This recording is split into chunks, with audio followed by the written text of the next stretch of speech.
Ser podcast. Hora 25. Aimar Bretos.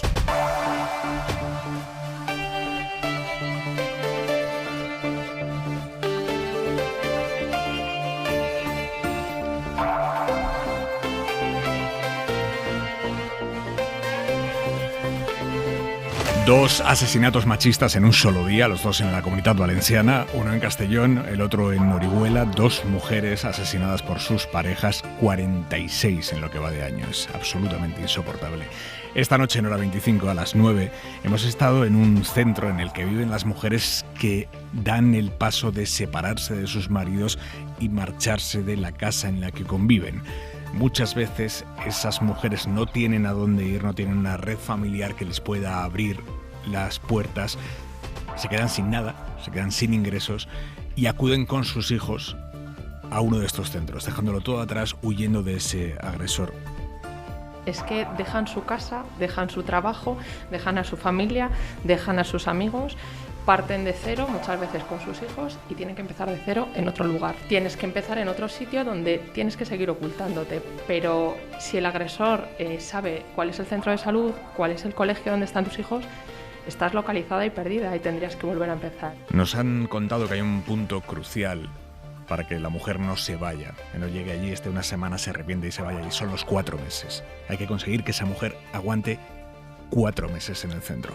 A veces, lo que hace a una mujer quedarse es que ha escuchado a sus hijos e hijas decir, no tengo miedo. Entonces, a veces, esos 4 meses, el pilar donde ellas ven que es posible salir, es porque los niños inicios dicen, no tengo miedo. Por primera vez se ha cerrado la puerta y he dormido a pierna suelta. Es muy duro lo que hemos escuchado, como muchas veces los agresores buscan a las víctimas, hay que cambiarlas de centro, se encuentran casualmente con ellas en los trayectos, en los ambulatorios. Si no han podido oírlo en directo, tienen el reportaje completo en cadenaser.com y en el podcast de Hora 25, en Spotify o en Apple Podcast.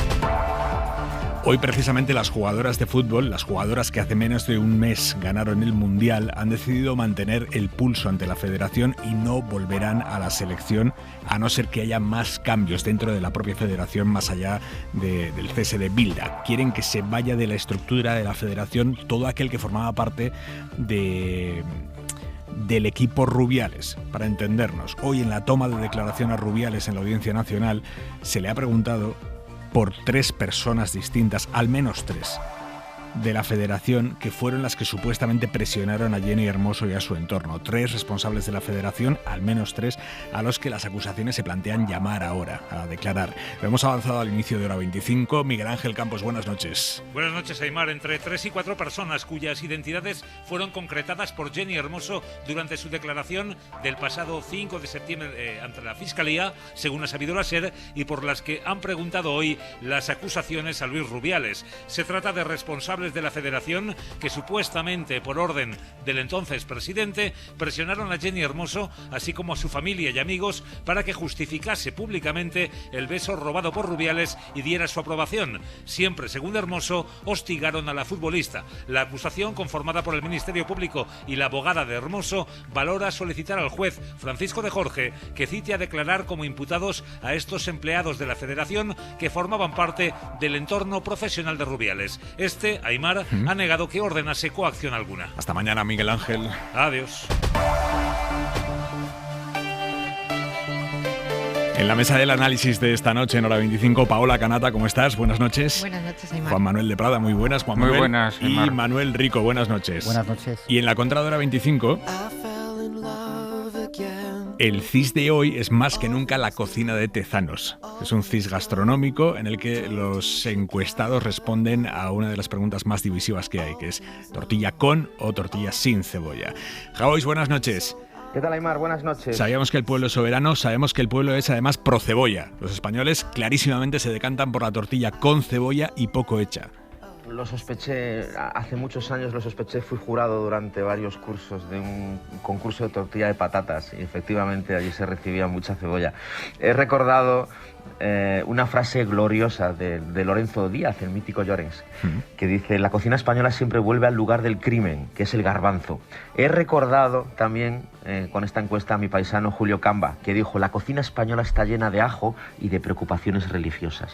Y después del garbanzo y del ajo omnipresentes, he pensado en la cebolla. Yo creo que la cebolla todavía está buscando su sitio en la cocina española y que al estar en todas partes todavía no se ha adscrito a ninguno en particular. La tortilla desde luego es buena casa, pero no es la casa definitiva. Prueba de ello es que la mejor tortilla de patata de España, aquí me meto en el charquito, es la tortilla de Betanzos, y la tiene prohibida por ley la cebolla. A mí no me disgusta, pero es cierto que yo estoy en una edad en la que ya no me disgusta casi nada. Bien es verdad que yo soy cebolla de oro. Esa tú no la sabías. ¿Qué me dices? Esta tú no la sabías. Por estas cositas no pregunta el CIS, ¿eh? Sí, hace casi 20 años tuve el mayor reconocimiento que se puede tener en Sansenso, mi pueblo. Me dieron la cebola de ouro en la Feira da Cebola. Es una feria multitudinaria en la que todos los agricultores bajan y muestran su producto. En fin, no voy a decir aquí nada en contra de la cebolla o me echan del pueblo. Claro. Pero francamente la tortilla de patatas puede ser buena tortilla prescindiendo de la cebolla. Y estoy seguro de que pronto nos querrán convencer de que incluso puede ser buena sin patatas. Y nos la terminarán haciendo con ajo y con garbanzos. Y le enviaremos la primera, por favor, a nuestra querida Victoria Beckham.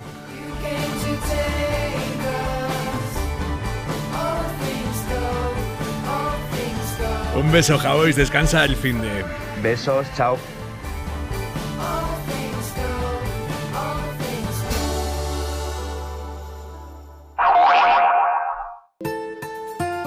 Hora 25. Aimar Bretos. Let's be clear. No one wants a strike. Say it again. No one wants a strike.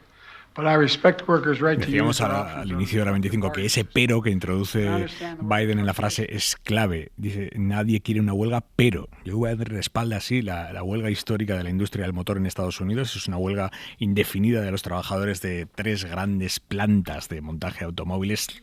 3 de las más grandes, General Motors, Ford, Stellantis, protestan por la negociación del convenio colectivo, piden unas subidas salariales que las grandes del motor no están dispuestas a dar y Biden cree que sí, que merecen un reparto más justo de los beneficios. Corresponsal en Washington, Sara Canals, buenas noches. Buenas noches, ¿qué tal? Es verdad, Sara, es verdad todo. Es verdad que Biden está en campaña, es verdad que este apoyo forma parte de su estrategia de buscar voto obrero, trabajador, pero también es verdad que esto no deja de ser un posicionamiento clarísimo, oficial del presidente del país desde la Casa Blanca.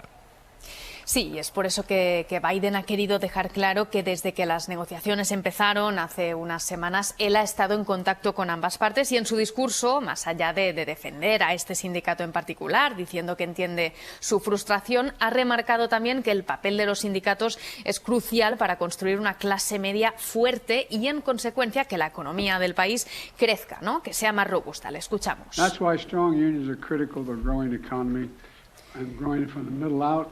Ha vuelto a recordar que la clase media tiene que ser el motor del país, una idea que ha repetido constantemente desde que es candidato, pero evidentemente esta es una huelga a que al presidente Biden no le beneficia en absoluto. Así que más allá de este mensaje en clave de campaña, ha pedido a las automovilísticas que hagan un esfuerzo en estas negociaciones y ha desplazado a 2 funcionarios de la Casa Blanca a Detroit para facilitar el diálogo y hacer un seguimiento de esta situación. ¿Los trabajadores qué piden exactamente, Sara? ¿Qué hay detrás de esta huelga? Bueno, esta huelga es el resultado de más de una década de frustraciones, una década donde los trabajadores han visto cómo las empresas se han lucrado exponencialmente y sus condiciones no han mejorado, mientras el coste de la vida se ha encarecido y la inflación está por los aires. Así que ahora piden aumentos de sueldo de más del 30% y una mejora de sus pensiones. Y de hecho este descontento lo hemos visto también en otros sectores, en grandes empresas, desde la amenaza de huelga de los trabajadores de UPS, la gran compañía de transporte de paquetes, que finalmente se pudo evitar, a la huelga de guionistas y actores de Hollywood, que aún continúa. ¿Y los empresarios qué dicen? Bueno, yo me imagino en España que sale un presidente del gobierno ante una huelga de semejante tamaño a decir que los trabajadores tienen razón ante los empresarios y tal, y bueno, la patronal saldría inmediatamente a pedir el exilio de ese presidente. Allí en Estados Unidos, ¿qué dice la patronal? Bueno, sí que ha criticado a Biden y a su plan económico. La presidenta de la Cámara de Comercio de Estados Unidos ha responsabilizado al presidente por lo que está sucediendo. Ha hablado de un verano de huelgas y ha dicho que esto es lo que ocurre cuando se promueve a toda costa a los sindicatos. Pero los principales directivos de estas empresas a lo largo del día han advertido que esta movilización puede generar pérdidas millonarias para el sector, dicen estar frustrados con los sindicalistas, y General Motors, por ejemplo, asegura tener lista una propuesta ambiciosa para volverse a sentar a negociar. Así que veremos cómo evoluciona todo, porque por ahora la huelga afecta a 3 plantas, como decías, unos 13.000 trabajadores, pero estos empleados representan solo un 9% del sindicato, que amenaza con extender estos parones a fábricas de todo el país. Lo que tengo entendido, Sara, es que han intentado hacer el mayor daño posible en la cadena de producción, parando el menor número de plantas, es decir, llamando a la huelga al menor número de trabajadores posible, intentando cortar ahí la cadena, ¿no? Esto es así. Exacto, así es. Sara, gracias, buenas noches. Buenas noches, un Jesús abrazo. Fernández, doctorando en la Universidad de Temple en Filadelfia, graduado en Ciencias Políticas aquí en España, en la Universidad de Granada. Buenas noches, tardes allí en Filadelfia. Buenas noches, tardes aquí en Filadelfia, efectivamente. ¿Qué hace de esta huelga una protesta especialmente simbólica? Bueno, el Sindicato de Trabajadores Automovilísticos no es un sindicato muy simbólico. Para empezar, fue uno de los fundadores, digamos, de lo que ha sido el sindicalismo industrial en Estados Unidos, ¿no? Precedido antes por algo que se parecía algo más a los gremios, ¿no? Digamos, de artes y oficios, ¿no? Entonces el sindicalismo industrial empezó con uno de estos sindicatos. Además, ha sido un sindicato tradicionalmente muy progresista, muy significado, por ejemplo, en la lucha por los derechos civiles, ¿no? Como que co-sponsorizó, copatrocinó a Martin Luther King en la marcha por el empleo, ¿no? Y por la igualdad en Washington. Y bueno, es una de las industrias claves, ¿no? Tanto del imaginario colectivo de lo que es el sueño estadounidense, el hecho de trabajar en una de estas grandes 3 empresas te da acceso a la clase media, como también es la imagen, ¿no? Del consumo, ¿no? Del coche, ¿no? Digamos, como lo que te garantiza ese acceso a la clase media. El sector del automóvil, crucial en el desarrollo económico de Estados Unidos, lleva sometido a grandes cambios estructurales desde los 70 del siglo XX. Ahora mismo, ¿en qué situación le llega esta huelga? Bueno, es una situación particular, ¿no? Después de, como decía, y después de una década de recuperación, especialmente tras haber empezado a ponerse muy de moda el SUV, ¿no? Los grandes todoterrenos, los grandes coches que ahora vemos en Estados Unidos por las calles circular, parecerían más típicos, ¿no? de un campo, ¿no? De una montería casi que de una ciudad. Eso le dio una ventaja competitiva a estas 3 grandes empresas bastante importantes frente, ¿no? A los coches japoneses o a los coches alemanes, que eran sus principales competidores. Pero además estamos viendo otra cosa, y es la transición energética que se está haciendo hacia el automóvil verde. En este caso, el gobierno federal, ¿no? Está gastando muchísimos miles de millones de dólares en subvencionar los beneficios de estas empresas. Y una de las cuestiones que tienen presentes los trabajadores es precisamente que ese reparto de esos dólares federales, de esos impuestos que pagamos, de hecho, todos y todas, pues se vean reflejados también en el nivel de vida que tienen los trabajadores. Hay además un punto muy interesante del que la gente no está hablando mucho, que es que una de las cuestiones que están planteando los sindicalistas, el sindicato, es poder hacer huelgas en contra del cierre de fábricas. Parar la producción, ahora no pueden para hacerlas. Detener que se la lleven, ¿no? A otro sitio, efectivamente. O sea, ante la deslocalización de la producción. Efectivamente, sí, que ha sido uno de los, digamos, de los elementos que más daño ha hecho, ¿no? A la clase trabajadora de los estados del medio oeste, ¿no? Michigan siendo el más claro, ¿no? Detroit siendo la ciudad clave.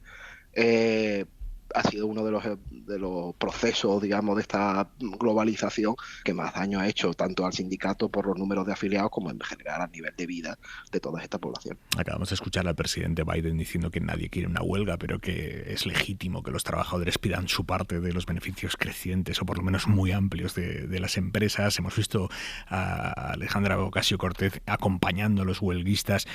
El sindicalismo allí en Estados Unidos está exclusivamente vinculado al Partido Demócrata. Los republicanos tienen esa relación, digamos, de, no sé si odio casi visceral que puede tener parte de la derecha aquí en España respecto a los sindicatos, que los llaman comegambas, les llaman de todo. Es una pregunta interesante. El Partido Demócrata ha sido, digamos, el partido laborista del país, ¿no? Ha sido el partido que ha vinculado a los sindicatos con el sistema político. Principalmente el único, lo cual no quiere decir que las bases de los sindicatos, de hecho, muchos de los militantes del sindicato automovilístico votaron por Trump en 2016, ¿no? Porque era el candidato proteccionista.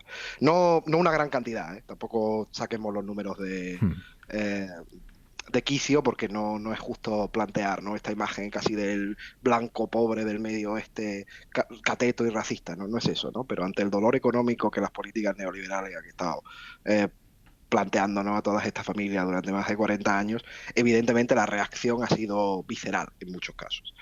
Pero sí, yo diría que ahora mismo, de hecho, hay una tensión entre el Partido Demócrata y este sindicato en concreto, United Auto Workers, no ha dado su apoyo al presidente Biden.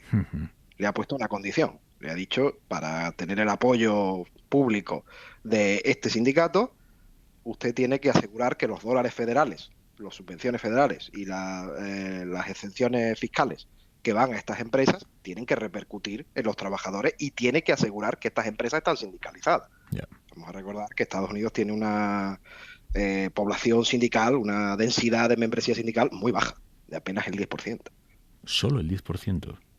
Solo el 10%, según las últimas estadísticas de la Secretaría de Trabajo de aquí de Estados Unidos, creo que era el 10.1 o 10.2, a pesar de lo que han estado aumentando los conflictos laborales. La economía también ha crecido mucho, se han creado muchos empleos y muy pocos de esos empleos son sindicalizados, ¿no? Jesús Fernández, desde Filadelfia, Pensilvania, muchísimas gracias, buenas noches. Buenas noches, muchísimas gracias a ustedes. Hubo unos años, Rico, en los que también aquí en España llegó a tener muy buena prensa la crítica a los sindicatos, chupópteros, paniaguados. Leía hoy, en referencia a lo que nos decía el analista, hay un 10% de población sindicada allí en Estados Unidos. Leía hoy que, por ejemplo, Tesla, los trabajadores de Tesla no van a la huelga, no porque no les afecte las condiciones del convenio, sino porque es que no están sindicados. Tesla, que es decir, una compañía enorme. Sí, bueno, a ver, yo creo que los sindicatos también hubo unos años en los que estuvieron, digamos que más perdidos con el tema del cambio de las condiciones laborales, del mercado de trabajo. Les ha costado adaptarse a la economía digital, etcétera. Y bueno, hubo un escándalo, sobre todo en Andalucía, que les afectó, ¿no? Pero bueno, dicho eso, que son datos objetivos que están ahí, hay otros con escándalos 50.000 veces mayores que no, efectivamente, que no está instalado. Pero bueno, dentro de la crítica permanente que se realiza desde cierta derecha, pues está el ataque a los sindicatos con unos tópicos absurdos, ¿no? Hay miles de sindicalistas trabajando honradamente por los derechos de otros compañeros, y como en muchos gremios, pues habrá una minoría que no cumple con su función o que se aprovecha de las horas sindicales, en fin, los tópicos que están ahí. Desde luego esta sociedad sería muchísimo peor sin los sindicatos, porque estamos hablando de unas relaciones que ya están desequilibradas en favor de los empresarios, y sin el papel fundamental de los sindicatos, pues bueno, sería la ley de la selva, que es lo que pretenden algunos que sea la ley de la selva. Paula Canata. Yo creo que este tema además tiene muchas aristas. Acabamos de escuchar al invitado que entrevistabas, hablando de deslocalización, el reto que se enfrentan con la transición. Pero hay un punto que tiene que ver con los salarios y tiene que ver con la subida de los precios y la diferencia tan enorme que hay entre la subida de unos y la subida de otros, y además, por echarle más miga al tema, el margen de beneficio que tienen las empresas. Esto lo hemos visto en Europa, y por tanto ese descontento que viene ya de muy lejos por aquello que nos decían de que primero hay que crecer para después poder repartir, se evidencia absolutamente falso, ¿no? Entonces, bueno, se ha llegado a puntos, no solo en Estados Unidos, sino también aquí en Europa lo hemos visto, donde ese trato, ¿no?, que era crecemos y luego repartimos, después de muchas décadas, no se cumple. Trump no es la primera vez en realidad que pone el dedo en la llaga respecto a este tema. ¿Os acordáis? ¿Qué he dicho? Trump. No, Biden, gracias. Digo, precisamente, además, la anécdota, nada que tiene que ver con Trump. Biden no es la primera vez que pone el dedo en la llaga en este tema, porque no sé si os acordáis aquella rueda de prensa que dio aconsejándole a los empresarios que no encontraban camareros, que seguramente si les pagaba un poquito más, pues seguramente encontraría mano de obra, ¿no? Por tanto, pay them more, ¿no? Exacto. Y además con cierta sorna, ¿no? Entonces, bueno, la posición que tiene Biden no es la primera vez. Pero quiero cerrar con una reflexión respecto al papel de los sindicatos. Efectivamente, me ha sorprendido muchísimo la cifra del 10%, porque es absolutamente bajísima, y en un sector que estamos hablando, que es la industria del automóvil, es decir, si no está sindicalizada la industria del automóvil, imagínate, ¿no? Pero en España, que seguramente el porcentaje es más alto, pero no es menos cierto que se enfrentan los sindicatos a un reto enorme en un mundo donde cada vez es más complejo y el papel del trabajo cada vez es más diferente. Y vemos cómo para, de alguna manera, afrontar ese reto de la pérdida adquisitiva de la gente trabajadora, es fundamental el ejercicio de la colectividad que implica un sindicato. Y sin ir más lejos, las propias jugadoras de fútbol, que tú lo has comentado antes. Claramente. Me encantaría aquí hacer una reivindicación del papel de las jugadoras de fútbol, que no solo son unas campañonas dentro del campo, también lo son fuera, peleando por sus derechos de una forma colectiva y a través de un sindicato. En la era del individualismo de Prada como eje de nuestras sociedades, el sindicalismo, ¿qué papel juega? Bueno, yo creo que un papel importantísimo. Lo que pasa que es evidente, bueno, estos datos que nos han dado Estados Unidos, es que los sindicatos están en horas bajas, por razones muy diversas. Si nos atenemos al caso español, yo creo que los sindicatos tienen el problema de que son órganos de Estado, ¿no? Es decir, que se han convertido prácticamente, al igual que los partidos políticos, en estructuras, por supuesto amparadas por la Constitución, pero con una dependencia del presupuesto que termina de alguna manera adulterándolos, ¿no? Adulterándolos, porque al final los sindicatos en su representación de los trabajadores tienen que estar en una tensión constante con el gobierno, y una dependencia excesiva del gobierno al final les termina haciendo daño, ¿no? Los datos de Estados Unidos son preocupantes, porque sí, la realidad es que esos trabajadores están votando sobre todo en los últimos años al Partido Republicano.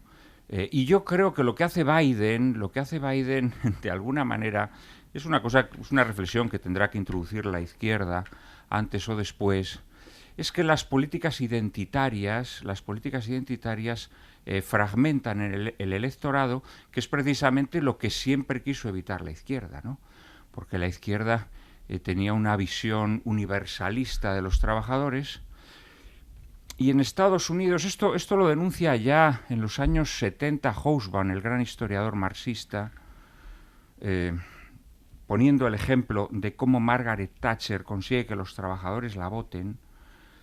La izquierda llega a un momento en que para establecer las dinámicas revolucionarias ya no ve al trabajador como el elemento fundamental para crear esas dinámicas, y entonces pues tiene que apelar a la raza, tiene que apelar al sexo, tiene que apelar luego ya a la opción sexual, tiene que apelar... y esas políticas de la identidad sí generan fuertes antagonismos sociales, es decir, se plantea una dinámica, digamos, entre comillas, revolucionaria, pero hay mucha gente que se revuelve contra ellas. Entonces yo creo que Biden, con este mensaje, que me parece loable, pero que tiene un fondo indudablemente demagógico, yo creo que con este mensaje él lo que se está dando cuenta es que hay que volver a apelar a la masa de los trabajadores, ¿no? Es decir, que hay que volver a recuperar los viejos conceptos de la izquierda, que por otra parte fueron los conceptos que le dieron los mejores momentos al Partido Demócrata en su historia, ¿no? Pero cuando pensemos en Roosevelt... Cuando llamáis a meter en la carpeta la lucha por las políticas de identidad, ¿también renunciáis a los derechos logrados a través de esas políticas de identidad? ¿Por qué me incluyes ahí en un...? No, te planteo. No, vamos a ver, no, la cuestión es que Es que en realidad es una trampa disociar totalmente las políticas de identidad con lo material. Y esto se explica a bases de ejemplos. Por ejemplo, las políticas de transición ecológica y de lucha contra el cambio climático. Que en verano te haga 50 grados a la sombra, seguramente lo sufre más los colegios en Horcasitas, que están sin aire acondicionado y los niños cuando salen del colegio no tienen un jardín donde ir y una piscina donde bañarse, que los niños que viven en las Rozas en chalets con piscina y jardín, que después del cole pueden ir a refrescarse. Por tanto, si apelamos que las políticas medioambientales y de sostenibilidad son políticas meramente identitarias que no implica... creo que nos estamos haciendo un poco trampas al solitario y dejándonos una análisis fuera. Yo no he mencionado las políticas medioambientales, pero... que no considero políticas identitarias. Las políticas identitarias son aquellas que apelan a tu identidad pero personal. Díselo a una persona transexual, entonces, que no encuentra trabajo porque es transexual. Yo soy homosexual, yo soy mujer. Estas son las políticas identitarias. Las tasas las altísimas tasas de suicidio en personas trans son cuestiones materiales. Bueno, y estamos llamando política de identidad las causas de suicidio de las personas en general son males del alma, son males psíquicos, situaciones de desesperación que te llevan al suicidio, entonces habrá que estudiar esas causas. Pero lo que sí es cierto es que la izquierda siempre se distinguió por el llamamiento universal a los obreros, ¿no? Sin importar que fueran negros o blancos, sin importar que fueran hombres o mujeres. Esto fue la línea de actuación de la izquierda que en un determinado momento se quiebra. Es una pena que no esté aquí Bernabé, porque él ha escrito un libro sobre exactamente esta la tesis, la trampa de la diversidad, de las identidades. De todas formas, yo soy de las que me quejo de que la izquierda no sea capaz de centrar el debate más allá de los trabajadores. O sea, que yo no me voy a alargar más en esta idea, pero me quejo bastante, de hecho lo haría al revés de lo que le has dicho, una izquierda que salga solo de pivotar alrededor del eje de los trabajadores, porque la identidad de los trabajadores, y es un análisis, no es la misma ahora que en la década de la Revolución Industrial. No es la misma, pero la explotación capitalista sigue siendo la misma, la plusvalía sigue siendo la misma, etcétera, etcétera. Los conceptos marxistas son irrefutables, eso es la realidad. Otra cosa es que Marx, en su análisis de la realidad, a la hora de buscar soluciones, diagnósticos, errara, pero el análisis que hace de las relaciones de producción yo creo que es implacable, y por mucho que cambien naturalmente las condiciones laborales, etcétera, que por cierto habría que preguntarse si cambian para bien o para mal, porque claro, hablamos de que Biden no quiere que la industria automovilística se deslocalice. Aquí nosotros hemos considerado que es maravilloso que se deslocalice. Nosotros ya no tenemos industria automovilística. Algo nos queda. O sea, justo automovilística sí tenemos. Mira, no tenemos el naval, en fin. Muchas. Tenías toda la razón, de Prada, la trampa de la diversidad, cómo el neoliberalismo fragmentó la identidad de la clase trabajadora. De todas formas, yo comparto la reflexión final sobre lo acertado que estuvo Marx en el análisis, pero, de Prada, tú lo planteas como si unos gurús de la izquierda en un momento determinado decidiesen que iban a apostar de repente por las políticas identitarias. Y yo creo que eso no es así. En la sociedad de los años 1950 no es la misma que la de los 80, y efectivamente empiezan a producirse unos movimientos dentro de la sociedad que reivindican la identidad y que ponen la identidad en primer plano, y por lo tanto eso la izquierda lo acompaña, esos movimientos, pero bueno, ¿le genera problemas a la hora del voto? Claro que le puede generar, pero el movimiento, tú has citado, pues afroamericano o de los negros, como tú has dicho, en Estados Unidos en los años 60, en los 70 se empieza con el tema medioambiental, antinuclear en Alemania, se va fraccionando lo que los ciudadanos ponen en el primer plano, cuando en los años 50 solo estaba el elemento, obviamente antes de la Segunda Guerra Mundial o de la Primera, con un partido socialdemócrata alemán que tenía millones y millones de afiliados.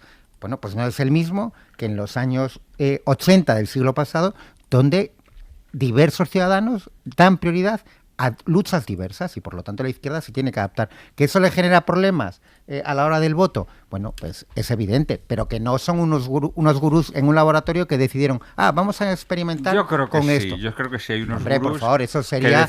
que consideran que la llamada clase trabajadora ya no es agente revolucionario. ¿Por qué? Porque la clase trabajadora ha perdido el sentimiento o la conciencia de serlo. ¿Por qué? Porque tiene ya un televisor o porque tiene un automóvil.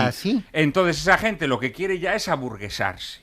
Y entonces la izquierda dice, coño, no podemos permitir que la sociedad se aburguese, porque si la sociedad se aburguesa, pues es el fin de la historia de Fukuyama. Aquí todo el mundo plácidamente instalado viendo la tele, etcétera. No, tenemos que generar dinámicas. ¿Y entonces qué son más revolucionarios, según tú, los ecologistas que la clase trabajadora? No, yo no digo nada. Yo digo que la izquierda, claro que tiene esta mutación. Y esta mutación, evidentemente, le ha quitado la hegemonía que tenía entre los trabajadores. Esto es una evidencia. Hoy hay muchos trabajadores que no votan a los partidos de izquierdas, cosa que hace 40, 50 años era impensable. Esto sí ha ocurrido. Hobsbawm, analizando el triunfo de Margaret Thatcher, lo explica de forma muy sencilla. Coge cualquier política de la entidad, el feminismo. Bueno, pues Hobsbawm dice, pues el feminismo lo que va a suceder es que de entrada a la mayor parte de los hombres le va a provocar suspicacias y a muchos de ellos rechazo. Pero es que además habrá muchas mujeres que también generen animadversión hacia el movimiento feminista. Por ejemplo, esto lo dice Hobsbawm. Bueno, pues esto sí ha ocurrido, en gran medida ha ocurrido. No con el movimiento feminista, sino con todas las políticas identitarias. Sí, pero las contribuciones del movimiento feminista al avance de derechos fundamentales en la sociedad, por supuesto que hace que la izquierda tuviese que pues seguir ese movimiento o abrazarlo, en fin, los términos que tú quieras. Es que, vamos a ver, es tanto como decir, sí, efectivamente, la sociedad del 2020 no es la misma que la de 1920. Por lo tanto, los políticos, cuando hablas de la izquierda, o los intelectuales, pues no pueden razonar de la misma forma que hace 100 años, claro. De todas formas, yo reivindico la necesidad y los avances en la emancipación de los trabajadores y que su figura y su aportación en la sociedad gire muchísimo más allá que su papel como trabajador en una empresa X. Quiero decir, yo creo que ese es el avance en términos de derechos y libertades que se han conseguido la mayor parte de la población, que es precisamente los trabajadores. Y precisamente son aquellos los que se niegan de alguna manera a ese avance porque no quieren compartir esa serie de privilegios que conlleva pues la burguesía, los rentistas, ¿no? Entonces, yo insisto con la idea de reivindico la emancipación de los trabajadores. En los últimos meses hemos visto como en los distintos gobiernos autonómicos que se iban formando en base a pactos PP-Vox, en algunos de ellos, una de las cuestiones que se anunciaba era un cambio legal para recortar la financiación de los sindicatos, cosa que Vox ya ha hecho allí donde gobierna desde hace 2 años, que es en Castilla y León. Y, hablando de política, por cierto, está a punto de aterrizar en Bilbao Andoni Ortúzar, el presidente del PNV, volando de vuelta a casa después de haberse reunido hoy en Bélgica con Puigdemont. Es una cita de mucha enjundia política, porque Sánchez necesita tanto al PNV como a Junts, pero sobre todo porque el PNV puede estar llamado a jugar algún tipo de papel de mediador, de facilitador entre el PSOE y lo que representa Puigdemont. Todo el mundo lo niega. Todo el mundo lo niega. El PSOE, el PNV sobre todo lo niegan. Dicen, nosotros mediadores no. Pero ahora mismo lo que nos enseña la experiencia en este tipo de momentos de negociación compleja e intensa es que todo el mundo niega todo hasta que se confirma. Hoy, en un acto con los empresarios, el presidente Pedro Sánchez se ha comprometido a que cualquier cosa que pacte para lograr su investidura va a ser coherente con la Constitución. Inma Carretero, jefa de política de la SER. Buenas noches. ¿Qué tal? Buenas noches. Mientras negocia con discreción, en lo que está Sánchez es en tejer el relato de su investidura. Por un lado, señalando la contradicción del candidato que ahora tiene el encargo del rey, de Núñez Feijóo. Parece más empeñado en impedir otra investidura que en lograr la suya. Para ser más exacto, se desentiende por completo de su investidura y se concentra en evitar cualquier otra. No le viene nada mal el tiempo que se ha tomado el líder del Partido Popular, pero el presidente en funciones ha criticado esta mañana la parálisis a la que Feijóo ha sometido a España. Y frente a eso, cuando el PP fracase... Me voy a dedicar en cuerpo y alma a lograr una investidura auténtica y no perderé tiempo en gestos vacíos. Me dedicaré a dialogar con el resto de fuerzas políticas, lógicamente también a hablar con la sociedad civil para tejer alianzas y poner... Estaba Sánchez en la sede de la patronal y ha ofrecido ahí seguridad a los empresarios. Convivencia, que garantice la estabilidad del país y que sea plenamente coherente con la letra y el espíritu de nuestra Constitución.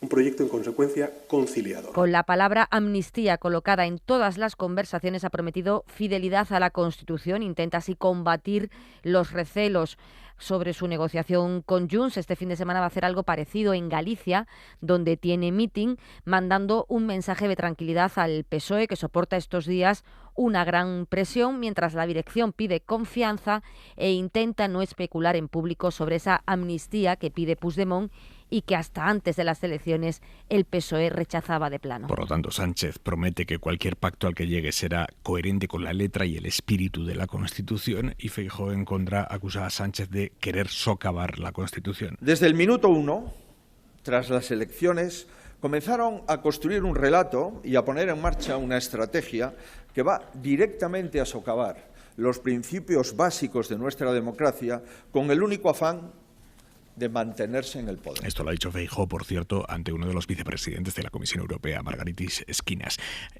Termina así el líder del PP subiendo exponencialmente el tono una semana en la que también lo ha subido el gobierno, por cierto, y en la que Aznar le ha vuelto a marcar el camino al actual líder del PP, en este caso el camino de la calle, el de la movilización en la calle, el de la movilización masiva, que el PP ha terminado canalizando en un pseudo-meeting el domingo que viene. Hoy Aznar y Feijóo han compartido un acto público. ¿Qué ha salido de ahí? Mariela Rubio, buenas noches. ¿Qué tal? Buenas noches, Aimar. Los dos sabían que iba a ser la imagen del día. Conocían la expectación, así que Aznar y Feijóo han posado relajados, mostrando sintonía en el escenario y fuera de él. Hemos visto apretones de manos, sonrisas y elogios cruzados. Así, ambos han querido cerrar la polémica de los últimos días sobre si Feijóo actuó arrastrado por Aznar al convocar ese acto contra la amnistía. El expresidente llamaba a Feijóo la esperanza de España y el líder popular le devolvía los elogios. Y ahora también es un momento de esperanza, porque vamos a escuchar a la esperanza de España. En el podio de los despropósitos, he acusado de golpismo al expresidente Aznar, algo que merecería la dimisión de la ministra portavoz de los insultos del gobierno. Simplemente por acreditar tu opinión y defenderla con razones. Por otro lado, Génova se ha esforzado hoy en enmarcar el evento del 24 en Madrid no tanto como una convocatoria contra la amnistía, sino como acto de partido previo a la investidura de Feijóo. De hecho, ha enviado Génova un pequeño texto diciendo que asistirán Rajoy y Aznar porque a ellos también el rey les encargó formar gobierno. Sin embargo, al final de la jornada hemos conocido que el lema es ante la amnistía, igualdad. En cualquier caso, por problemas de aforo y disponibilidad, el acto finalmente no va a ser en la Plaza de España, donde estaba previsto, sino en la también madrileña Plaza de Felipe II. Así que el PP se lleva, gracias Mariela, el PP se lleva su acto al epicentro del voto del PP. Más del 70% del electorado vota derecha en ese barrio en el que van a celebrar el acto abierto a la ciudadanía. Barrio amigo para acto nutrido, esto es así. ¿Qué lectura haces, Kanata, de cómo se está configurando el escenario a semana y media del intento de investidura de Feijóo? Bueno, como primera idea lanzó la situación tan extraña en la que estamos. Es verdad que ya desde hace bastantes años se producen en España, estamos en un contexto político que se suceden cosas que no había sucedido previamente, pues porque se ha complejizado el panorama político español, porque han entrado partidos nuevos que, en mi opinión, es una riqueza y siempre está bien que la Cámara la Cámara Baja, el Congreso de los Diputados, se parezca a la España que está representando, por lo tanto, ahí está bien, pero es cierto que estas cuestiones como la formación de gobierno, la constitución de las Cortes, se va complejizando. Entonces ahora tenemos una situación de punto muerto, que estamos como todos esperando a que llegue el 26-27 para la investidura de Feijóo, que previsiblemente no va a salir, pero tenemos que pasar por ahí para ir a la siguiente casilla, que es en realidad la que estamos todos, o casi como deseando que pase algo y llegar ya a ese punto para poder comentar lo que va a pasar, en un escenario donde presumimos y comentamos las negociaciones de una persona que todavía no ha pasado una ronda de consultas nueva, que todavía no ha sido designada por el rey. Entonces, bueno, pero es lo que toca, porque el punto muerto de Feijóo es en el punto en el que estamos. Entonces, centrándonos en en la otra parte. A mí me ha parecido súper significativo, lo has dicho antes, la reunión de Puigdemont con Urkullu con Ortúzar. Con Ortúzar, perdón, PNV, en... ¿Cómo estoy con los nombres hoy? En Bruselas, porque aquí, bueno, se puede leer en clave interna del PNV que Bildu le pisa los talones en el País Vasco, y esa es su gran guerra, pero también se lo pisa en su influencia del nacionalismo vasco en Madrid. Recordemos que ahora Bildu tiene un diputado más que el PNV en el Congreso, y que además Esquerra Republicana, o sea, Bildu ha hecho una amistad de colaboración durante toda la legislatura con Bildu en el Congreso. Entonces el PNV, yo creo que ha barajado la foto que se quedó después del 23J y ha apostado de alguna manera por poder reeditar o empezar a ver cómo podría funcionar esa colaboración que Bildu tiene con Esquerra, pues ellos con Junts, porque probablemente, ideológicamente, digo probablemente porque Junts, y ahora voy a un matiz de esto, Junts no sabemos muy bien qué es, porque es muy atípico como partido político, pero que podría tener afinidad política con Junts, y encima Junts ahora sale del grupo plural que estaba en la anterior legislatura, porque ya tiene grupo propio y tiene los mismos diputados que Esquerra Republicana, ¿no? Por lo tanto, esta vertiente interna creo que no hay que perderla de vista. Entonces, vamos a ver qué pasa, porque en el análisis externo, el PNV le ha ayudado de alguna manera al Partido Socialista a convertirse en puente, ¿no?, hacia los grupos independentistas que tanto critica el bloque de la derecha. Y claro, que el Partido Nacionalista Vasco haya tenido un acercamiento con Junts, insisto, el Partido Nacionalista Vasco, que no es cualquiera, ¿no?, me parece que da para reflexionar en la parte de la derecha y también en la parte de la izquierda, que antes era Pablo Iglesias, ese puente. Yolanda, a su manera, Yolanda Díaz parece que lo podía ser, pero es que ahora ha aparecido otro puente inesperado para mí, que ha sido el PNV. Entonces, yo creo que la máquina se va engrasando. De verdad, ¿cómo lo ves? Este asunto en concreto el panorama, porque se han tocado muchas cosas, ¿no? Bueno, yo ante todo quiero recordar que el PNV y Junts, por utilizar la terminología marxista, están al servicio del capital, ¿no? Porque es que si no aquí parece como que el Pacto de Progreso, el PNV, ¿qué coño? El PNV y Junts son partidos de derechas. Han apostatado, ya no son de comunión diaria como antaño, los nacionalistas vascos y los nacionalistas catalanes, pero por lo demás siguen siendo derechas, mucho más, ¿no? Porque generalmente cuando apostatas te haces más de derechas. Esto es así, ¿no? Y ambos están en una situación muy compleja. Porque ambos saben que su apoyo al Partido Socialista traslada al subconsciente de sus votantes que en realidad se puede votar al Partido Socialista, de tal manera que Junts y PNV se pueden quedar fuera del cotarro, digamos, en la política autonómica, ¿no? Entonces, claro, esto es peligroso y quieren adoptar estrategias conjuntas. Es natural, ¿no? Porque quieren defender sus intereses.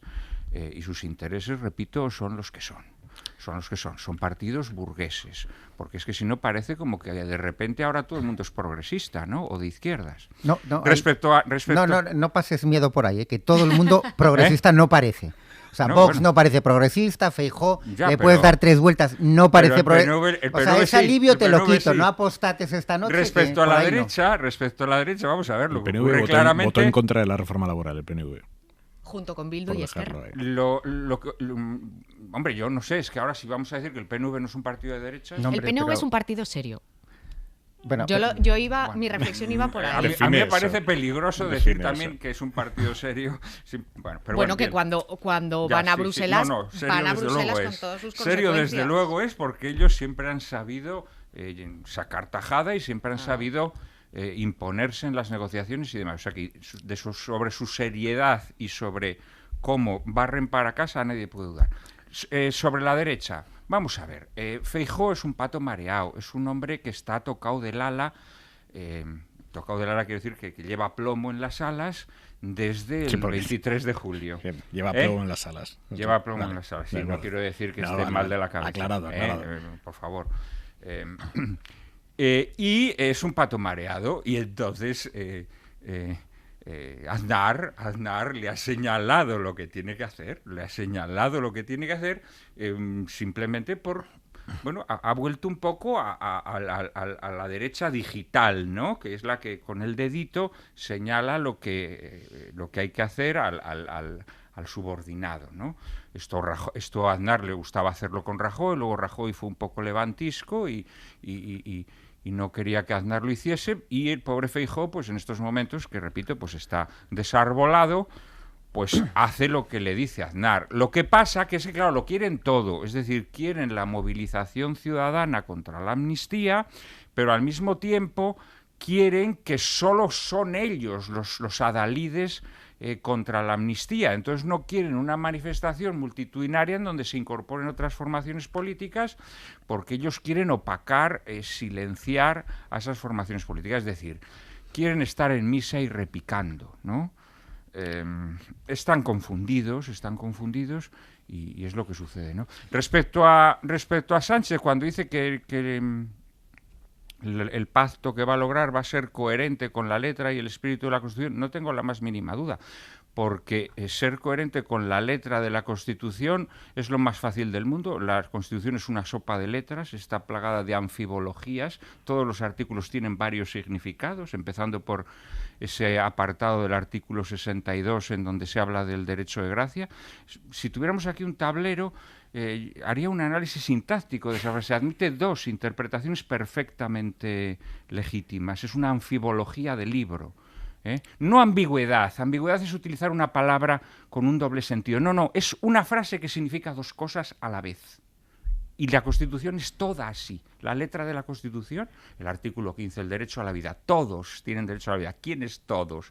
Peces Barba se descojonaba, ¿no? Cuando debatían los proabortistas y los antiabortistas por el todos. Dijo, pero si todos es una palabra ambigua para que signifique lo que en cada momento sea necesario. Me encantaría que bueno, los oyentes pues este vieran artículo también... la cara de Manuel Rico ahora mismo. Con la letra de la Constitución es facilísimo ser coherente. Venga. Porque significa todo. El espíritu de la Constitución, pues hombre, el espíritu es un espíritu maniobrero, es el espíritu del cambalache, de la componenda, con lo cual yo también creo que será plenamente coherente lo que salga de esa investidura. Necesito 10 minutos mínimo hasta el siguiente corte publicitario.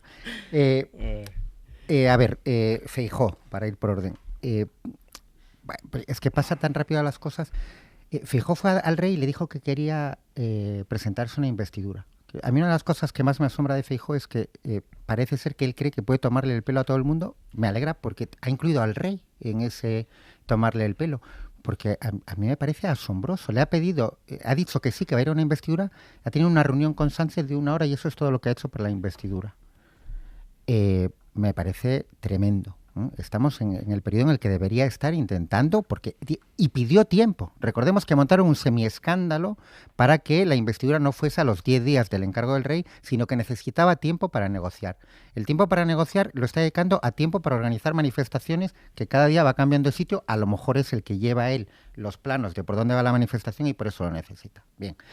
El discurso de Feijóo de esta última semana, el de la semana que viene nunca sabemos cuál va a ser, pero es el discurso de la derecha más radical, el de se rompe España, y el discurso de la deslegitimación, en la que, seamos serios, la derecha una vez que llega al poder no sale del poder porque considera que es suyo. Entonces, cuando ocurrió con Aznar en el 2004, pues con 191 cadáveres calientes mintieron a todos los ciudadanos y estuvieron 4 años deslegitimando, y ahora desde el 2018, cuando entra el PSOE, llevan 5 años deslegitimando. No aceptan que el Partido Socialista o la izquierda tiene derecho a gobernar. PNV. A ver, yo creo que el PNV... primero... Hace gracia que os apuntéis los ítems. Hoy ha aclarado... Pues mete un montón. Hoy ha aclarado... El PNV tenía... Yo creo que hay un mensaje interno que a mí me parece muy interesante, o interno, quiero decir, para el País Vasco, que es el PNV, su socio natural era Convergencia. Efectivamente, cuando hay el cambio, de repente el escenario se descoloca, porque los radicales, que eran Esquerra, son moderados en Cataluña y los moderados se echan al monte, que es Junts, ¿no? Entonces, y el PNV interpreta como una traición mucho de lo que hizo Puigdemont y Junts durante el proceso. Bueno, en el último momento, porque no le hacen caso, pero bueno, sobre todo desde entonces han dado, entre comillas, palos de ciego, porque lo han intentado con Marta Pascal, con Unió, porque como democristianos tenía sentido, con el espacio PDeCAT. Bueno, al final las urnas demostraron que en ese espacio está Junts, y yo creo que con este paso y la entrevista que dio hace una semana a Deia, un periódico muy próximo al PNV, Ortúzar, que iba en la misma línea, eso queda claro en el ámbito interno. Ahora, objetivos de la entrevista. Bueno, yo creo que para empezar, enterarse de primera mano de cuál es la posición de Puigdemont para la investidura, porque obviamente el PNV necesita saber, más allá de las conferencias y de las notas de prensa, qué piensa realmente Puigdemont y qué habló con Yolanda Díaz, la vicepresidenta, cuando fue allí. Por lo tanto, eso es un objetivo evidente de la visita. Segundo, el PNV considera, y en esa entrevista del Deia, que es yo creo que muy clarificadora, también lo dice, los números son otros. El mensaje que quiere transmitir a Moncloa es: ahora necesita nuestros votos. No vale lo de la legislatura pasada, que simplemente con Esquerra y Bildu podían hacer sumas que les sacaban no solo la investidura, sino las leyes. Entonces, el PNV se apunta ahí, a los números son otros. Y cuarto elemento, que es muy importante también en política de Euskadi, el año que viene hay elecciones, el PNV quiere aprovechar que Bildu ha entregado ya, digamos, que los votos sin poner un precio alto, bueno, por otras dinámicas que ahora nos desviarían, para ser ellos los que reivindiquen de cara al año que viene, que son los que ponen un precio para la investidura. Y yo creo que ahí enlaza con ese, los números son otros, y que van a intentar por la vía de las transferencias y con el deseo de que por fin se abra el tema de la plurinacionalidad, cosa que yo veo como muy complicada, pero bueno, que está ahí en su programa también de cara al año que viene. Por y ya cierto, del PSOE y el espíritu y la letra no puedo hablar porque el marxista de Prada me ha quitado el tiempo, porque si tengo un minuto... Se le complica al gobierno... Soy marxista platónico. Su promesa a los independentistas de que iba a impulsar en Europa la oficialidad del catalán, del euskera, del gallego a nivel comunitario, al gobierno se le complica, porque para que una lengua sea oficial a nivel europeo tiene que tener el aval o bueno, la unanimidad de todos los países miembros, y hay varios gobiernos que han expresado dudas, en parte por el coste, no solo por el coste, también por una cuestión política de qué puerta estamos abriendo si hacemos el catalán, el euskera y el gallego lengua oficial. Van a venir después no sé quién y me va a decir que su lengua territorial regional también tiene que ser lengua oficial, pero en el caso del coste hay un argumento, que es que eso tiene un precio, y lo que ha debido decir el gobierno en una reunión hoy ha sido, bueno, nos proponemos nosotros para pagarlo. España asume el coste de que estas lenguas sean oficiales a nivel comunitario. Ángel Villascusa. La Unión Europea tiene reconocidos como oficiales 24 idiomas y solo 2 de ellos son lenguas cooficiales en alguno de los 27 Estados miembros. Es el caso del maltés, que es un idioma hablado por el 90% de los ciudadanos de Malta, casi al mismo nivel que el inglés, que lo habla el 96% de la población, y también el caso del gaélico irlandés. En Irlanda, el 98% habla inglés y solo el 1,7% de la población habla diariamente el gaélico, aunque eso sí, lo entiende el 40% de la población. El número de hablantes totales de estos 2 idiomas cooficiales es menor, eso sí, que el del gallego, el catalán o el euskera, pero a pesar de esto, los 26 estados restantes de la Unión Europea han mostrado sus dudas a hacerlos cooficiales. Aunque ninguno se ha opuesto de forma rotunda, sí que se han preguntado por el coste extra que tendría, un gasto que España se ha ofrecido a sufragar y que implicaría contratar más intérpretes y traductores. Luego, además, está el asunto político, porque otros países pueden no estar dispuestos a abrir un debate que resonaría dentro de su territorio, donde tienen regiones que podrían reclamar el mismo estatus. Por ejemplo, solo en Francia están el corso, el provenzal, el occitano o el bretón, pero también el ruso se habla en algunos países bálticos y esto podría calentar todavía más el debate. Hora 25. Hora 25. Aimar Bretos. Y está por aquí calentando en banda Yago de Vega. Buenas noches. Hola Aimar, ¿qué tal? Muy buenas. ¿Con qué vamos hoy? Pues tenemos que hablar de Rubiales, evidentemente, que hoy ha declarado ante el juez en la Audiencia Nacional por el beso no consentido a Jenny Hermoso. Rubiales ha insistido en la versión que ha venido realizando desde que se produjo el lamentable hecho, diciendo que era un beso consentido, que no tenía connotaciones sexuales y que no hubo ningún tipo de coacción a la jugadora para que saliese después grabando un vídeo diciendo que no había pasado nada o que no tenía importancia aquel suceso. El juez ha decretado orden de alejamiento de 200 metros y que no se puede comunicar con ella de ninguna forma. Además, la selección femenina, las jugadoras, 39 de ellas, han enviado un comunicado a la Federación diciendo que de momento no van a ir a la selección española. Esto viene a refrendar aquel comunicado que ya emitieron el día 25 de agosto, en el que dijeron que no iban a ir de momento a la Federación Española o con la selección hasta que no cambiasen cosas. Y al hilo de todo esto, la Federación ha emitido un comunicado en el que ha dicho que Pedro Rocha, que es el actual presidente, va a ser el líder, le han llamado además líder, que va a realizar el cambio. Ahora, en teoría, tiene que hablar con el Consejo Superior de Deportes, la Federación Española, donde van a poner unos plazos para las elecciones a la presidencia de la Federación Española. En principio la van a convocar en enero, así que febrero, marzo, más o menos, tendremos nuevo presidente. Te escuchamos luego, Yago. Hasta luego, chao. Y la ropa para este fin de semana, Jordi Carbó, buenas noches. Pues buenas noches, ropa de fin de semana de verano, porque las temperaturas, quizá es lo que más vamos a notar, van a subir y no poco. Hablamos de máximas de 30 grados en la mayor parte del país y tampoco durante las noches va a refrescar. Quizá este consejo parece extraño cuando estamos anunciando también tormentas. Las tendremos, pero no tantas como hoy. De hecho, hasta bien entrada la madrugada, todavía prácticamente en cualquier punto del interior peninsular o el Mediterráneo se pueden desarrollar estas tormentas, pero el fin de semana en general mucho sol, tormentas tendremos durante las tardes, mañana en Extremadura y Castilla y León, cuidado porque pueden descargar con mucha intensidad, el domingo en Madrid y alrededores. Hasta el lunes, Jordi. Hasta el lunes. Buena parte de la izquierda le ha reprochado a Aznar que reaparezca ahora anunciando las 10 plagas de Egipto si el PSOE pacta con los independentistas, cuando él en su día protagonizó una inédita colección de cesiones y de transferencias de competencias para conseguir su investidura. ¿Cómo fue aquella negociación? El periodista de la SER, Sohaib Navi, y nuestro departamento de documentación han buceado en la hemeroteca que suena así. Los españoles han dicho al Partido Popular y a José María Aznar y a su presidente, han dicho: queremos que gobiernes España, pero que dialogues, que pactes, que hables. En 1996, no solo Aznar, sino también la estabilidad del país dependía del apoyo de Convergencia y Unió, PNV y Coalición Canaria. Ese fue el escenario que dibujaron las elecciones del 3 de marzo de ese mismo año.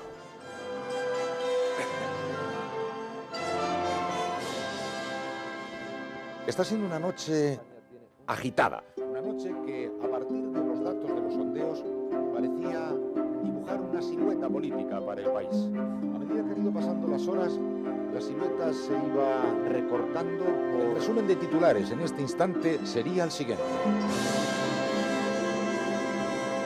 El Partido Popular ha ganado las elecciones legislativas de 1996.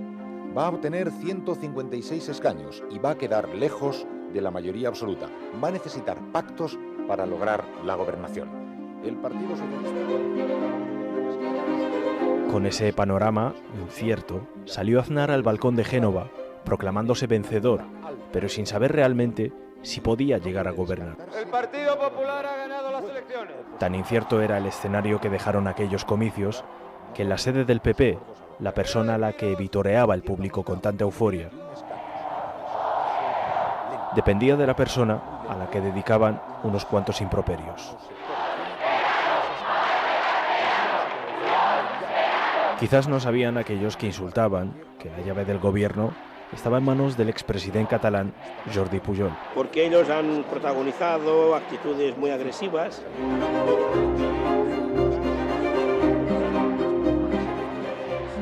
Quizás tampoco se esperaban que el futuro de España iba a quedar sellado en Cataluña, en un céntrico hotel de Barcelona, un auténtico símbolo para el nacionalismo catalán y cuyo nombre quedaría intrínsecamente ligado al pacto que se firmó.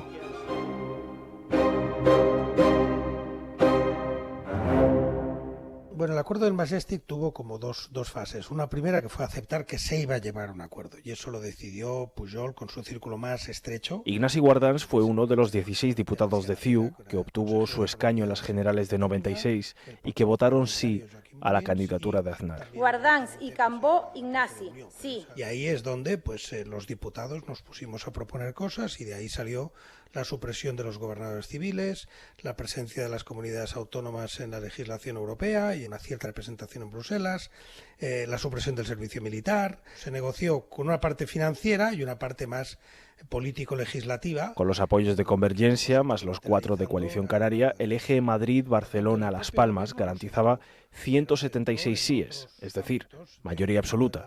Pero el PP quería más. Quería una legislatura estable y sin fisuras. No podemos quedarnos parados.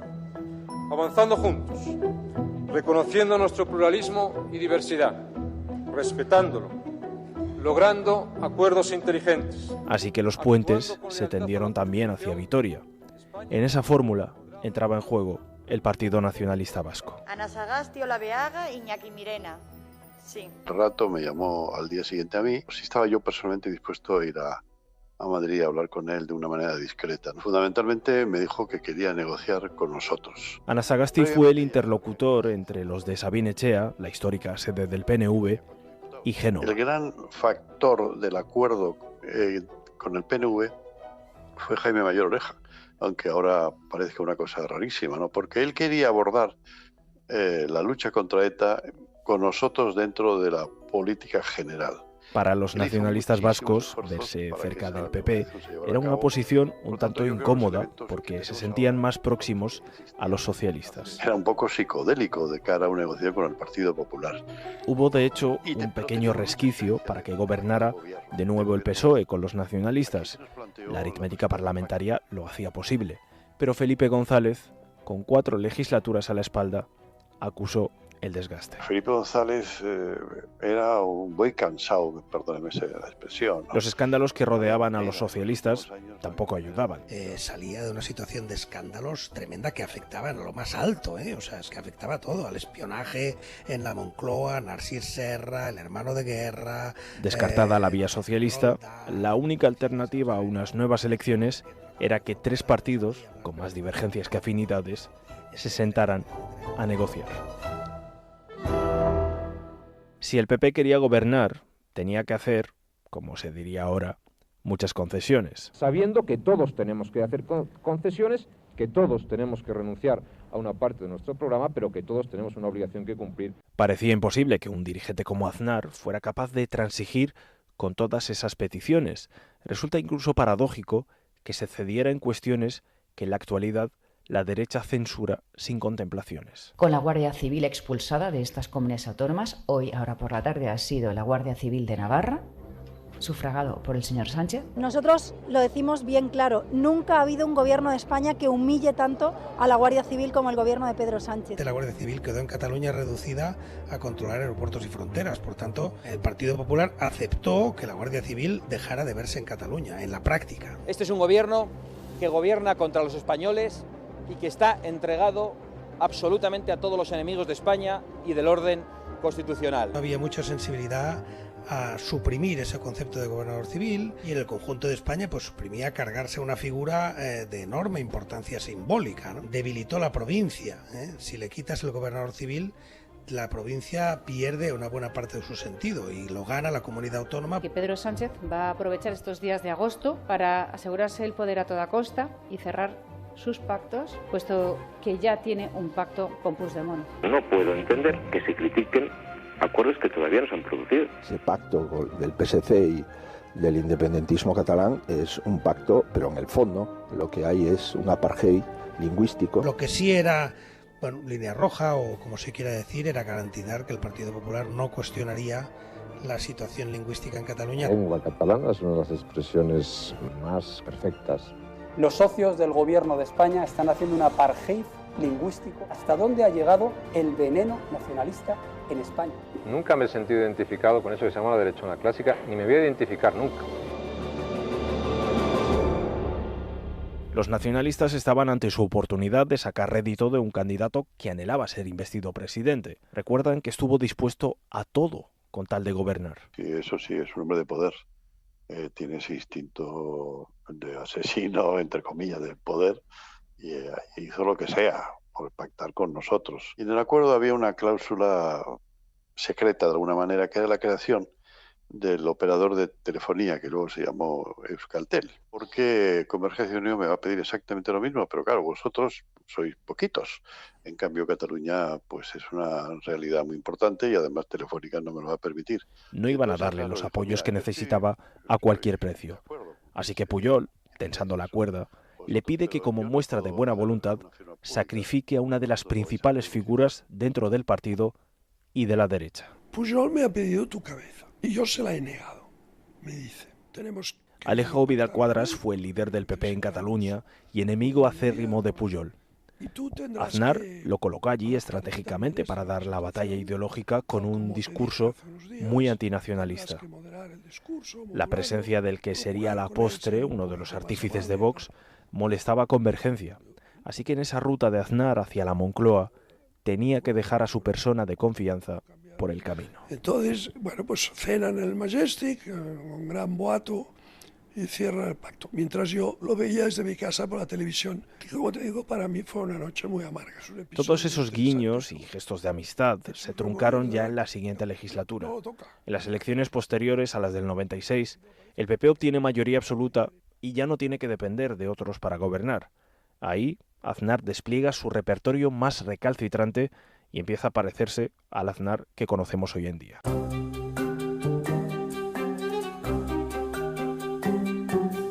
Aznar del 96 no era Aznar del 2000 y el Partido Popular del 96 no es el Partido Popular que ha salido después, porque aquí estamos hablando del Pacto del Majestic, pero también podríamos hablar de todas las leyes que se hicieron entre el 96 y el 2000. No fue que fue cambiando y se le subió al poder a la cabeza, sino que se quitó la máscara, salió toda la rabia que tenía dentro y bueno, pues nos dijo de todo, a mí me dijo de todo. Lo que me resulta más difícil de aceptar es que haga esos juicios una persona como usted, que viene de un partido que ha mantenido a un terrorista llamado Josu Ternera al frente de la Comisión de Derechos Humanos en el Parlamento. Es decir, que el Aznar del 96 era el mismo Aznar que en el año 2000. Lo que pasa en aquel momento venía de la frustración del año 93, venía de unas elecciones que no había ganado, que había sacado 156 diputados y tenía que pactar. Hizo de la necesidad virtud y se encontró con unos nacionalistas que estaban dispuestos a pactar. Y yo lo que digo es que un dirigente político Aznar pasará a la historia como un dirigente camaleónico que no es capaz de valorar el momento histórico en el que vive, no es un dirigente capaz político. De adaptarse al terreno sobre el que se mueve. Un trabajo de Sohaib Nadi, pero hay, más allá de todo lo que rodea a la investidura, más allá de todo lo que rodea al circuito político, hoy hemos escuchado unos testimonios al lado de los cuales todo lo demás parece muy pequeñito, parece la nada. Hoy ha empezado a funcionar la comisión ciudadana que han impulsado los familiares para esclarecer cómo murieron los 7.291 ancianos que perdieron la vida en residencias durante el COVID en la Comunidad de Madrid. 7.291 ancianos que murieron entre marzo y abril de 2020 sin ser trasladados al hospital. Había un protocolo de la Comunidad de Madrid que marcaba que no debían ser trasladados. Es una comisión ciudadana impulsada por los familiares en vista de que PP y Vox no tienen ninguna intención de reabrir la que en su día echó a andar en la Comunidad de Madrid y que decayó al adelantarse las elecciones. Así que los familiares han impulsado esta comisión que preside Martín Pallín, magistrado de mérito del Tribunal Supremo, y están pasando por allí familiares, trabajadores, residentes también, todos explicando cómo fueron aquellos días. Se podía ver el terror en sus miradas, en su cara. Tú tenías un compañero que de pronto tosía 4 veces, se lo llevaban y ya no volvían a saber de él. No sabían si estaba vivo, si estaba muerto, si estaba en otro módulo. Entonces tosían por lo bajini. Es Elvira García, empleada de una residencia. Han contado la falta de información y de medios con la que tuvieron que trabajar aquellos días. María Ángeles Maquedano, trabajadora de otro centro. He estado aseando a una persona, me he ido a asear a la persona de al lado y a las 11 de la mañana me han puesto un cartel en la puerta positivo en COVID. Me había ido con el mismo uniforme. con lo mismo que llevaba, y atendía a uno y a otro. En su residencia murieron hasta 79 ancianos de los 205 que vivían y murieron, según sus palabras, de una forma horrible. A mí me gustaría que la gente supiera cómo se murieron por no recibir atención médica, verdaderamente cómo murieron esas personas. Ya no es que le diera la mano, sino que no teníamos ni siquiera un mórfido para ponerle, para que se relajaran y se fueran tranquilos. Es que se morían agarrados a las barandillas de la cama, intentando respirar. Isabel Hernández, hija de una mujer de 85 años que murió en otra residencia, intuye, porque no lo sabe, lo intuye, cómo murió su madre. Me imagino que si había falta de personal, mi madre, que no comía sola, pues se quedaría sin comer algún día, se quedaría sin asear algún día, seguramente, y sobre todo pues moriría sola, sin una persona que le diera la mano y sin atención médica ninguna, sin nada que evitara que ella tuviera dolor o que lo pasara lo mal que lo debió de pasar cuando falleció. De lo que sí les hablaron fue de los protocolos que impedían derivar a los ancianos a los hospitales. Me llama la doctora diciéndome que mi madre se ha puesto mala súbitamente, que tiene muchas dificultades para respirar cuando hace 24 horas estaba bien. Les digo que voy inmediatamente para trasladarla al hospital y me dicen que no envían ambulancias y que no están trasladando al hospital a nadie según protocolo. Esto es lo que cuentan los familiares, pero por la comisión también han pasado residentes como Rosario. El botón ese, yo no sé si está desconectado, porque allí tocas, allí no aparece nadie. Yo, estando en el sillón, pues hice mis necesidades. Bueno, yo a chillos pedía que fueran a cambiarme, a chillos, y ya pasó una señora por allí y entró, me dijo que me pasaba. Digo que venga, que me estoy muriendo, que tengo ahí un escozor. Que me llevaron la comida, que no quise comer, y me dijeron que por qué. Y entonces me destapé y me vieron en un charco de pis.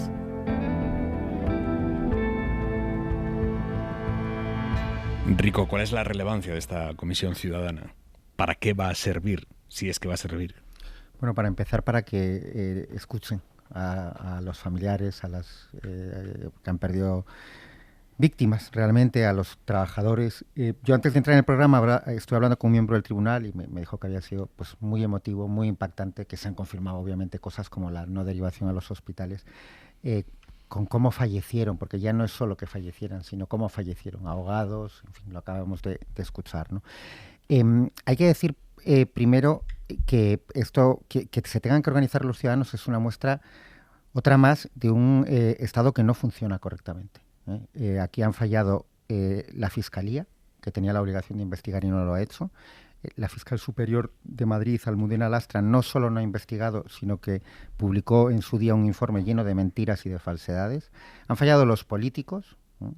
Efectivamente, se abrió una comisión de investigación en la Asamblea que, tras las elecciones del 2021, en cuanto la derecha y la extrema derecha, bueno, en Madrid es prácticamente lo mismo, ¿no? En cuanto la extrema derecha de Ayuso y Vox tuvo mayoría suficiente, la clausuraron. La señora, 7.291 personas, ha estado la cifra, murieron sin atención médica en solo 2 meses. Eso solo en marzo y abril. Solo marzo y abril de 2020. La señora Ayuso no se ha dignado a recibir en estos 3 años a ninguna de las 3 asociaciones de familiares de víctimas que hay en Madrid. Sería un escándalo cósmico en cualquier otro sitio. Y no se ha dignado a recibirlos porque, claro, no puede mirarles a la cara y explicarle lo que hizo su gobierno.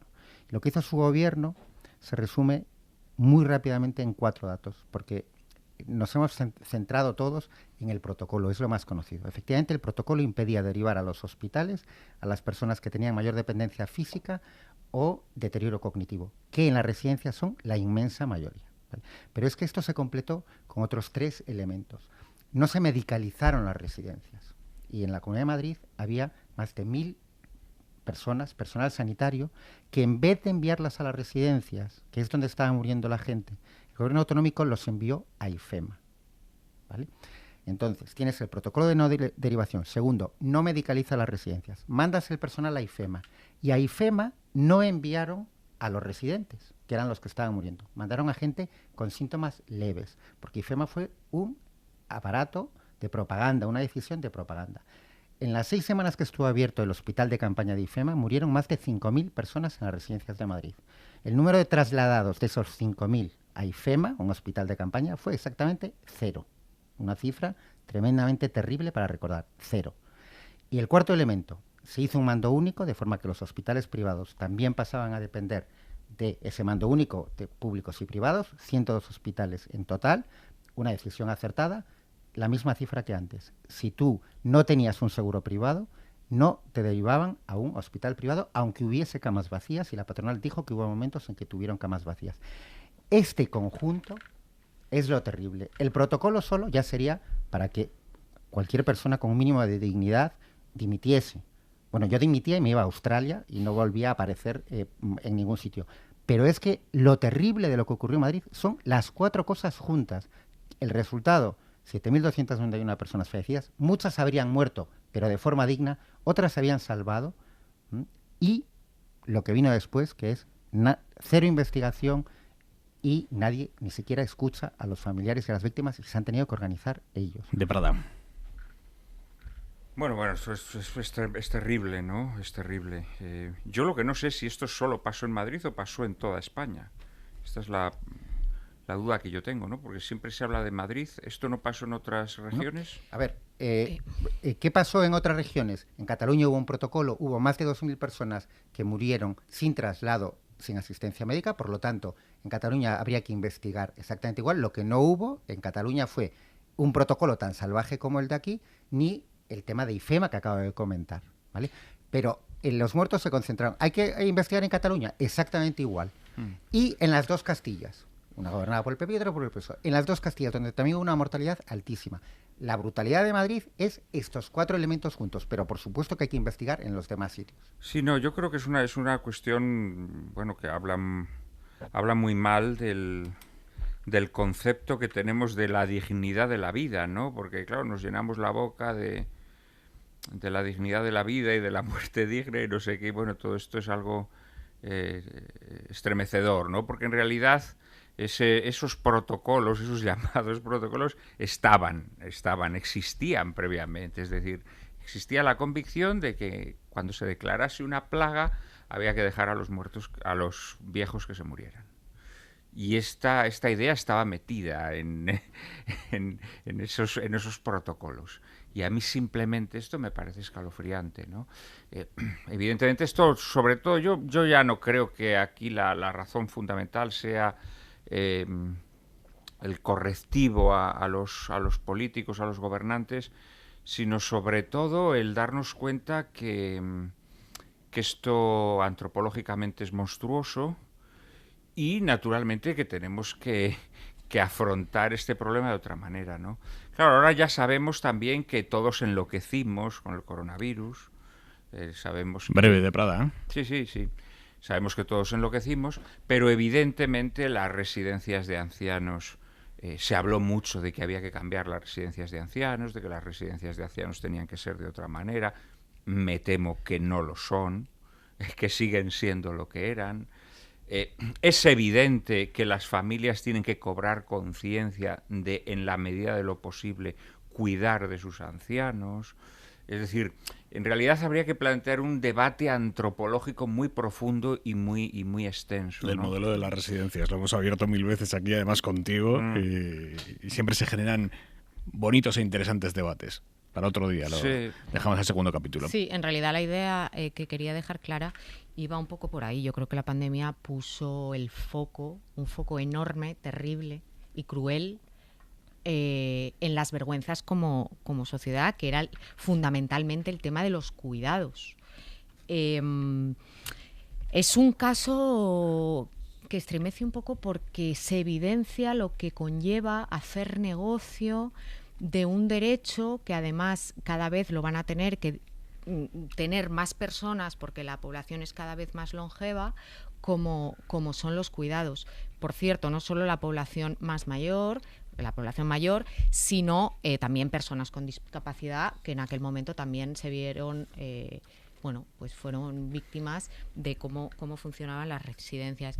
Y es que aquí el kit de la cuestión, y es lo que precisamente no funcionó, fue cómo se han gestionado y cómo se gestionan las residencias, insisto, de ancianos o de personas con discapacidad, con una colaboración público-privada o, lo que es lo mismo, unas concesiones de gestión por parte de la Administración que no funciona, porque no funciona y no es porque no funcione esta colaboración entre gestión pública y gestión privada, sino que la administración, en este caso de Madrid, si hablamos de Madrid, pero también podríamos ver en otros sitios, se ha decidido que se conceden subvenciones para hacerse cargo de los ancianos en estas residencias, se les da dinero público, pero luego no se hacen controles de cómo esos ancianos están siendo cuidados, hay un enorme beneficio y dejan a los salarios de las profesionales en mínimos, que son profesionales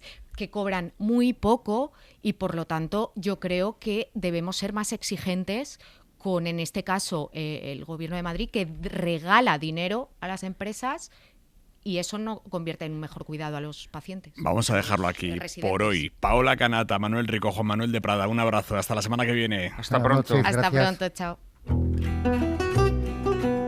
¿Pero qué broma es esta? Con Miguel Ángel Aguilar. Miguel Ángel Aguilar, buenas noches. Muy buenas noches, Aymar. ¿Cuál es tu análisis de todo lo que hemos visto esta semana? Bueno, estoy preocupado. Veo que cada uno de los principales contendientes, el Partido Socialista y el Partido Popular, están empeñados en meter goles en su propia meta. Entonces, cuando parece que uno va mejorando, ya se encarga él de empeorarlo. O sea, hay muchas maneras de hacerse daño a uno mismo, ¿no? Es una especie de claro propósito de autoflagelación que empieza a ser preocupante, ¿no? El que va a ir por delante no es el que haga más méritos. ¿Qué les recomendarías, Miguel Ángel? Bueno, pues les recomendaría una cosa fundamental en la política, que es frialdad, lucidez, evitar quedar entrampado en una dialéctica pequeñita que acaba desconectando con el público que está detrás, ¿no? Esperemos que a lo mejor hay soluciones, que a lo mejor hay posibles acuerdos, que a lo mejor no todo está perdido en ninguna dirección. Lo que hay que explicar muy bien es el para qué de la amnistía, si es que se va a ir por ese camino. Y amnistía, ¿por qué? Porque la necesita el gobierno, porque es realmente un calmante, porque es una medicina que puede resolver problemas, o es sencillamente pura conveniencia. Esto es lo que hay que dilucidar y exponer con toda claridad al público final para el que se trabaja. Miguel Ángel, un abrazo. Otro para ti. ¿Pero qué broma es esta? Con Miguel Ángel Aguilar.